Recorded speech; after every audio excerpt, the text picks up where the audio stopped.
Hi, I'm Max Dowles, host of the 2025 Atkins Realis UDG Conference podcasts. Episodes focus on the topics covered at this year's conference. To introduce myself, I'm an assistant hydraulic modeller at Atkins Realis. I have a passion for communicating the health benefits of getting close to nature. I have a collaborative work approach and enjoy bringing people together to share their experience. I do this through my podcast called the Maximise Nature Podcast, which looks at the benefits of going outdoors. Our guest for this first episode is Edward Pullen. Today he'll be giving an insight into water collaboration at Heathrow Airport, which I hope you enjoy. Edward, could you give me and the audience an insight into who you are and what you do, and maybe one fact about you that may surprise the audience? Yeah, hi Max. Thanks for having me on the podcast. I'm Edward Pullen. I'm a hydraulic modeller at Atkins Realis, having joined back in 2023 now. At the moment, I'm based across our Epsom and London offices, which has been super convenient for me as I'm currently based down in Brixton in South London. So it's meant that I've been able to meet some great people across both of our offices down here. Since moving to Atkins Realis, I've mainly been working on the Heathrow Airport hydraulic models as we're the custodians of their models. Outside of that, though, I've been looking at developing and applying some of the digital tools to support with the surface water management. You may have heard of a tool like Sud Studio before. I've been involved with, investigating how we may be able to broaden that out a little bit and apply it to some of our international projects.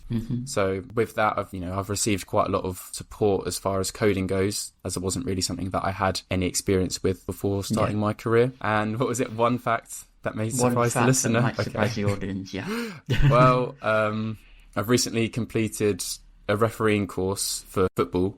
Oh, so, nice. Okay, I'm just at the start of my journey with that at the moment, particularly focused on the girls and the women's game. Oh, that's really interesting, especially with the success the England women's team have had. Have you always been interested in that side of refereeing, or predominantly? Yeah, more the playing side, but since moving up to London, some of the opportunities for playing aren't quite as prevalent. So just trying to sort of stay in touch with the game, learn a little bit more about it. And like you said, the women's game is growing so quickly at the moment. What is Heathrow Airport's Surface Network model project, and what does it involve and focus on?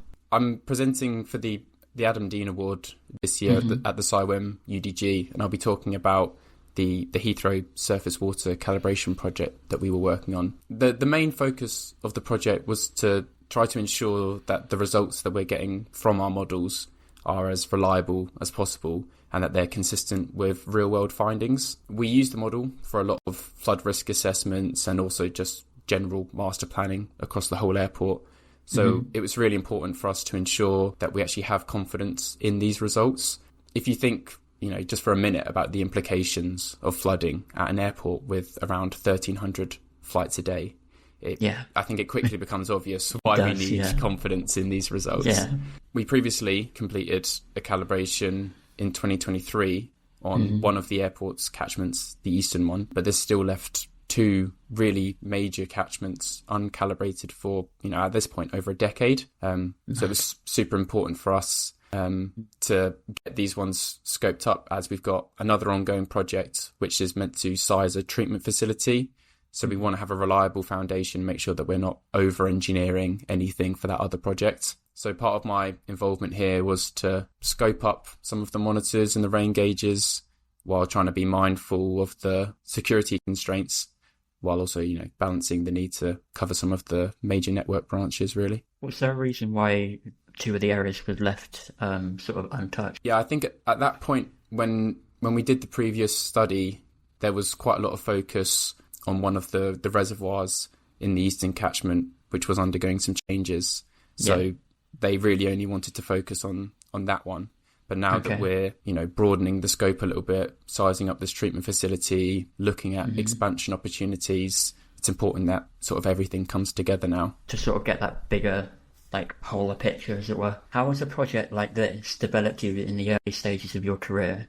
And how has it allowed you to grow and operate in high-risk environments during your time at Atkins Realis? As far as the high-risk environments go, I think this project really brought to the forefront how important it was to consider health and safety all throughout the programme. frequently we were looking at scoping locations that were featuring super significant traffic management restraints, or they were actually airside, meaning that we needed a site operative to be with us for all of the surveys that we were doing. So you're really limited on time that you're able to spend at the airport, because over 1,000 flights a day. It's quite obvious, really, isn't it? Yeah. But developing myself as well, undertaking, this was sort of the first project that I was the lead originator for, and it seemed at first to be a pretty daunting task for me, but by breaking it down into smaller and more manageable tasks, I think I was quite quickly able to work my way through it. As well as that, it was also the first time that I had an assistant helping me out on a project. So, very quickly develops your ability to communicate with a fellow early careers professional who at that point didn't have the same, wealth of experience in ICM that I did. Yeah. I think a key sort of takeaway from that is that element of just breaking down the tasks. Because I know for people it can be really stressful to understand what it is, but you just need to break it down, take it step by step, and then you'll get to where you need to go. Or at least I found that out anyway.